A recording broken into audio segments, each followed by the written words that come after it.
Hi hello नमस्कार, मी शीतल तुमचं माझ्या यूट्यूब चॅनलमध्ये अगदी मनापासून स्वागत. 17 मार्च 2024 रोजी दुर्गा अष्टमी आहे. पंचांगानुसार अष्टमी तिथी खूप महत्त्वाची आहे. हिंदू धर्मानुसार ही तिथी देवी दुर्गेला समर्पित आहे. त्यानुसार दर महिन्याच्या शुक्ल पक्षातील अष्टमी तिथीला मासिक दुर्गा अष्टमी साजरी केली जाते. देवी दुर्गेच्या पूजनासाठी हा विशेष दिवस मानला जातो. या दिवशी भक्त मनोभावाने देवी दुर्गांची पूजा करतात आणि व्रत करतात. देवी भगवतीला समर्पित दुर्गा अष्टमी व्रत प्रत्येक महिन्याच्या शुक्ल पक्षाच्या 8व्या तिथीला पाळले जाते. मासिक दुर्गा अष्टमी व्रताचे महत्त्व शास्त्रात विस्ताराने सांगितलेले आहे. पंचांगानुसार देवी भगवतीला समर्पित दुर्गा अष्टमी व्रत प्रत्येक महिन्याच्या शुक्ल पक्षातील अष्टमी तिथीला पाळले जाते. या दिवशी दुर्गा देवीची पूजा आणि उपवास केला जातो. 17 मार्च 2024 रोजी ही मासिक दुर्गा अष्टमी आहे. या दिवशी अनेक शुभ योग तयार होत आहेत, ज्यामुळे पूजा आणि प्रार्थना विशेष लाभदायी ठरेल.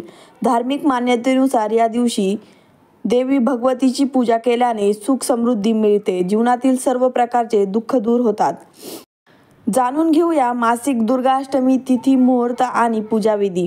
पंचांगानुसार फाल्गुन मासातील अष्टमी तिथी 16 मार्च 2024 रोजी रात्री 9:38 प्रारंभ होईल, तर दुसऱ्या दिवशी म्हणजे 17 मार्च 2024 रोजी 9:52 समाप्त होईल. उदय तिथीनुसार 17 मार्च 2024 रोजी दुर्गा अष्टमी साजरी केली जाणार आहे. फाल्गुन महिन्यात येणाऱ्या मासिक दुर्गाष्टमी तिथीला विशेष महत्त्व असून ही तिथी खूप शुभ मानली जाते.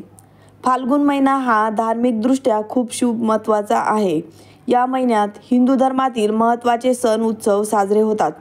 अशात दुर्गाष्टमीच्या 8 दिवसांनी होळी, तर 3 दिवसांनी महत्त्वाची आमलकी एकादशी साजरी होत आहे. अशा परिस्थितीत मासिक दुर्गाष्टमी व्रत आणि पूजा करणे खूप महत्त्वाचे आहे आणि विशेष फलदायी ठरणार आहे. मासिक दुर्गाष्टमीची पूजा कशी करायची? फाल्गुन महिन्यातील मासिक दुर्गाष्टमीच्या दिवशी ब्रह्ममुहूर्तावर उठून स्नानादी करून स्वच्छ वस्त्र घाला. त्यानंतर व्रताचा संकल्प करावा. घरातील देवघर गंगाजल शिंपडून पवित्र करावे. त्यानंतर देवघरातील व्यासपीठावर नवीन लाल वस्त्र पसरून त्यावर देवी दुर्गेची मूर्ती किंवा फोटो ठेवावा. देवीची पूजा करण्यापूर्वी शंख वाजवून देवीचे आवाहन करावे.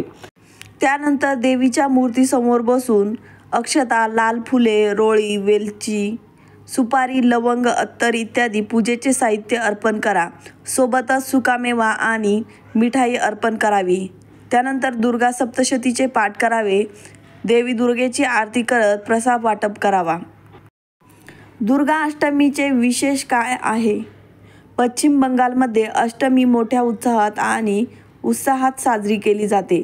देशाच्या या प्रदेशात सिंहावर स्वार होणाऱ्या 10 हातांच्या देवीला मान दिला जातो. हा दिवस देवी शक्तीला समर्पित आहे. एक दुर्गा अवतार जो शाश्वत शक्ती आणि वाईटवर चांगल्याचा विजय दर्शवतो. अस्त्र पूजा विधी दरम्यान दुर्गा मातेच्या शस्त्रांची पूजा केली जाते आणि मंत्राचे पठण केले जाते. सणाचा 8वा दिवस अष्टमी म्हणून ओळखला जातो. दुर्गा अष्टमीच्या दिवशी भक्त सहसा कठोर उपवास करतात आणि देवी दुर्गेची पूजा करतात, जी शक्ती दर्शवते. प्राचीन प्रथा आणि पद्धतीचा उत्साह म्हणून संपूर्ण भारतभर मोठ्या दुर्गा मूर्ती स्थापन केल्या जातात. पूजा करण्यासाठी भाविक मोठ्या पूजा मंडपांना भेट देतात. पौराणिक कथा अशी आहे की महाअष्टमी हा दुर्गा पूजा उत्सवाचा दुसरा दिवस आहे.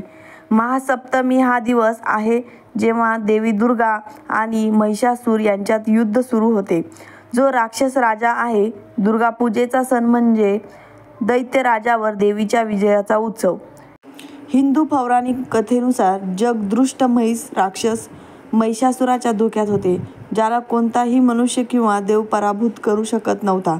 तथापि सर्व देव एकत्र आले आणि त्यांच्या प्रत्येक देवांच्या प्राणघातक शस्त्रापैकी एक असलेल्या 10 हाताच्या देवी दुर्गाला जन्म देण्यासाठी त्यांची शक्ती एकत्रित केली. उत्सवाचा 10वा दिवस आहे महाअष्टमी. हा 5 दिवसांच्या उत्सवातील सर्वात महत्त्वाचा दिवस आहे. दुर्गा अष्टमीच्या मागे कोणती दंतकथा आहे? दुर्गा पूजेचा सण भगवान रामाच्या आख्यायिकेशी संबंधित आहे. रामायणानुसार रामाची पत्नी सीतेचे राक्षस राजा रावणाने अपहरण केले होते. रावणाच्या अपहरणातून आपल्या पत्नीला परत मिळवण्यासाठी भगवान राम राक्षस राजाविरुद्ध युद्धात उतरले. युद्धासाठी जाण्यापूर्वी त्याने दुर्गादेवींची पूजा केली. दुर्गापूजेचा सण म्हणजे चांगल्यावर वाईटाचा उत्सव. हा देखील उत्सवातील सर्वात महत्त्वाचा दिवस आहे. या दिवशी भक्त पूजा संपेपर्यंत उपवास करतात. पौराणिक कथेनुसार देवी दुर्गा आणि महिषासूर यांच्यातील युद्धाचा हा दुसरा दिवस आहे, जो महासप्तमीला सुरू होतो. माता दुर्गा कशाचे प्रतिनिधित्व करते? देवी दुर्गा शक्तीचे स्त्री प्रतिनिधित्व म्हणून पाहिले जाते. वेगवेगळ्या वैदिक ग्रंथानुसार तिला स्त्री शक्ती, बुद्धी, दृढ निश्चय आणि सूड या पार्थिव क्षेत्रापेक्षा खोलवर जाणारी देवी म्हणून चित्रित केले आहे. माता दुर्गाचा इतका सन्मान का केला जातो? देवी दुर्गासाठी पूजा आणि यज्ञ करताना उपासकांना शांतता अनुभवता येते. देवी दुर्गाची उपासना सकारात्मक ऊर्जा मिळवण्याशी आणि शुद्धता आणि मोक्ष मिळवण्यासाठी देखील संबंधित आहे. दुर्गा अष्टमीच्या उपवासात काय खावे? तुमच्याकडे विविध व्रत नियमांचे पालन करण्याचा पर्याय आहे. काही लोक सर्व अन्न आणि द्रवपदार्थ वर्ज्य करतात, तर काही भक्त फक्त दूध पितात किंवा फळे खातात. दुर्गा अष्टमीला ब्राह्मणांना काय दान करावे? ब्राह्मणांना देण्यापूर्वी देवी दुर्गा देवीला अर्पण करावे. तुम्ही देवी आणि ब्राह्मणांना दूध, नारळ आणि गुळ आधारित मिठाई देऊ शकता. दुर्गा अष्टमीला काय करणे टाळावे? दुर्गा अष्टमी व्रत पाळताना तुम्ही मद्यपान करू नये आणि मांसाहार करू नये. या दिवशी असे मानले जाते की आपण आपले केस किंवा नखे कापू नयेत. दुर्गा अष्टमीच्या दिवशी योगिनींची पूजा.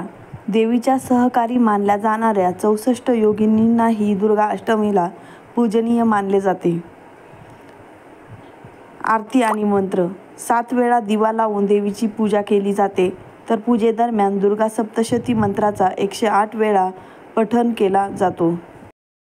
देवी गौरी पूजन. दुर्गा अष्टमीच्या दिवशी देवतेची गौरी म्हणूनही पूजा केली जाते. या प्रथेचा एक भाग म्हणून 9 तरुण कुमारिकांना सन्मान केला जातो. त्यांचे पाय धुतले जातात आणि त्यांना हलवा, पुरी आणि खीर यासारख्या पारंपरिक मिठाई. दुर्गा अष्टमीची संपूर्ण माहिती मी ह्या व्हिडिओमध्ये सांगितलेली आहे. व्हिडिओ आवडला असेल तर नक्की लाईक करा, शेअर करा, चॅनलला सबस्क्राईब करा. असेच नवीन व्हिडिओ घेऊन येऊ. तोपर्यंत बाय बाय.